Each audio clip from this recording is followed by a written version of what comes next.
Hello guys, it's Olumayowa Victor Ogunshola again, and I'm here today, this lovely afternoon, with another interesting video in the field of business management. What do I have for us today? As you can see on the smart board, today I am going to be telling us about the strategic management process. So I have a 3-step process for us today when it comes to strategic management. Follow me to the whiteboard, please. Thank you. So again, I'm going to be talking about strategic management process, and it's a 3-step model that I'm going to be using today. But first of all, when we talk about strategy within business organizations, so strategy, I want us to understand that not every kind of manager within the business organization is involved with strategy. So when we talk about managers within business organization, we have 3 types of managers, and I like to put that now, okay?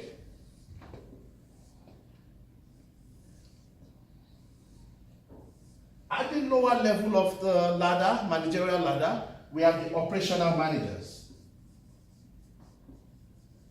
Operational managers. And these guys are responsible for day-to-day activities of the business organization.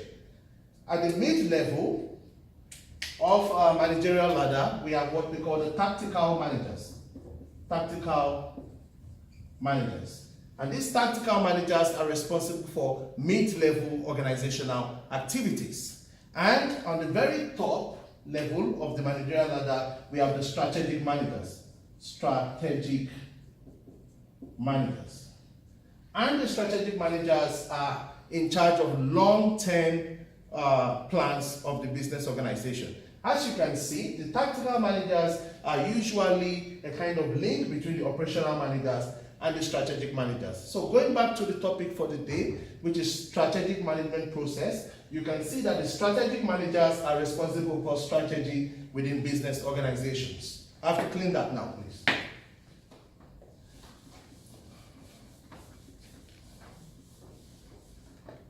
This strategic management process, again, is a 3-step process.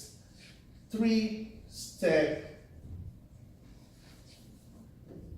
process to strategy. The first step is what we call a situational analysis. Step 1. Situational analysis. Here, the strategic managers of the particular business organization needs to facilitate what is called the SWOT analysis. So situational analysis here, by facilitating a SWOT analysis.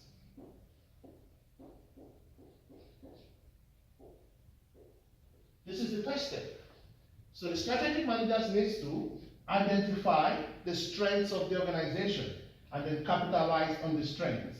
Strengths must be identified, and those strengths must be capitalized on. The strength of the organization is the reason why you have the customers that you have. The strength of the organization is the reason why you make the profits that you make. The strength of the organization is the reason why you have the edge over the competitors. Okay?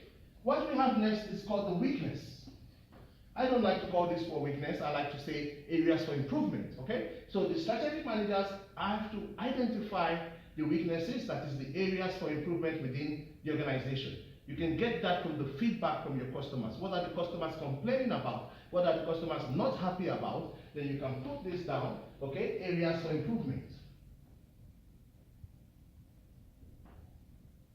Areas for improvement. So it could be that the strategic managers need to send staff on training to turn the situation around. Okay? It could be that strategic managers need to get a new software to improve on the processes at work. Okay? And I have to let you know now that the strengths and the weaknesses are internal to the organization. So going on with the SWOT analysis, we have what we call the O, and that's the opportunities. It is the duty of strategic managers to identify, explore, and exploit the numerous opportunities that are available to the organization within the business environment.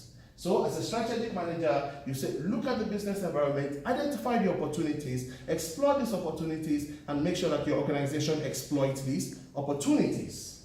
And lastly, we have the T, and the T is the threats. Strategic managers within the organization has to make sure that all threats are clearly identified, and the organization needs to be aware and stay away from the threats. Remember, again, it's a 3-step process to strategy, and the first step is your situation analysis, and you do that through the SWOT analysis. We go to step 2 now, please, guys. I'm going to have to clean that. Is the step 2, and step 2 is strategy formulation. Pardon my writing, like I always say. So the very first step, you've analyzed the situation using your SWOT analysis. You know your strengths, you know the areas for improvement, you know the opportunities that are available, you know the threats that you have to be clear from. Now you have to formulate strategy.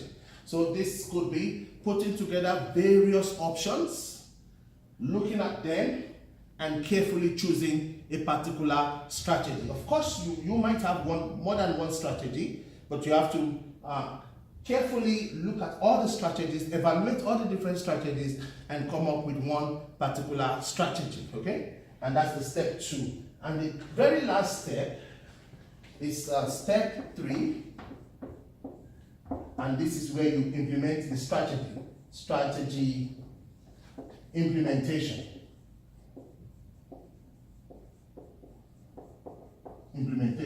Okay, so the very strategy that was chosen from step 2 needs to be put into action in step 3, and you put the strategy into action. And of course, all through step 1, step 2, and step 3, I would advise that strategic managers monitor and control the process. And that's my short lecture that will be very useful to business students around the world, especially if you're studying management and organization courses around the world. Also can be very useful to entrepreneurs who are starting their own businesses, or strategic managers within business organization. Again, it's a 3-step process to having a strategy. Analyze the situation, formulate your strategy so that you come up with a particular strategy, and put that strategy into action. Thank you very much. I hope you find this very helpful. You know that I always like to get feedback from my videos. If you have enjoyed this video, or if you have a suggestion, you can email me at Delta Mango Alpha Yankee Oscar Romeo 4 umbrella @gmail.com. That's D Mayor for you @gmail.com. Thank you very much. You know that I will not go except I talk about my passion for African development. So are you an African anywhere in the world? Please make sure you're doing something to promote African unity and the development of the African continent. Thank you very much. I'll see you again with another interesting video in the field of business management. Thank you. Bye.